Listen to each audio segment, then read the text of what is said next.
The first step is getting clear about where your money is going, because you can't feel confident about your money if you don't know where it's going. And that's key. You have to know where that money is going because it's going to give you more control over where it goes. One of the most simple first steps that you can take is just tracking your spending. Now, you can do this in your phone app. You could open up your notes and just keep track of what you spend your money on every day.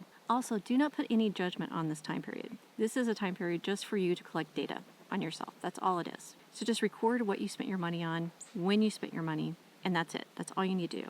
And that's going to give you a baseline to work from. And like I said, you can use your notes on your phone. You could actually keep a written journal of where you spent your money at, which I actually recommend is that you keep a written journal because it does something to your brain. Or you could get an app that will help you track your spending. Whatever way works best for you, as long as you're keeping track of your spending, works. The next goal that you're going to have in controlling your money is to give yourself a safety net. Now, safety nets come in a couple different flavors and sizes. You could have a sinking fund, which is going to cover things that are like something specific, like car repairs. Another fund that you could have is called an emergency fund. Now, an emergency fund is typically 3 to 6 months of living expenses set aside for an emergency, such as like a catastrophic emergency. So you've lost a job, there's some type of medical issue, you're not able to work, so you have that money available so you can still live. However, it doesn't need to be that high if you're just starting out. In fact, it would be really surprising that it is that high if you're just starting out. So start with just putting away, try $100 a month or try $50 a month. In a year's time, $50 a month is going to be $600. And think about that. If you had $600 set aside in an account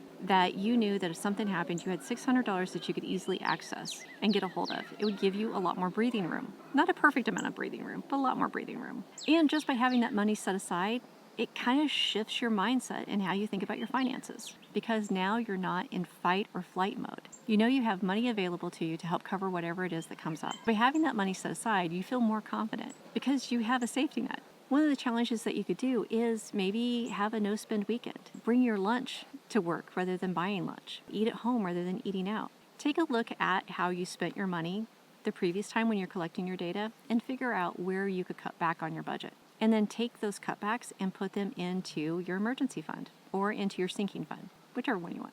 But when you do this, make sure that you do it into a high yield savings account because you want that money to work for you. If you put it into a standard bank account, it's going to earn an abysmally low percentage rate. If you put it into a credit union, it's going to earn probably about 2 to 3%. If you put it into a high yield savings account, it's going to earn 4% or more. So definitely put your money into a high yield savings account. And then that way your money is making money for you. So it's like the ultimate passive income.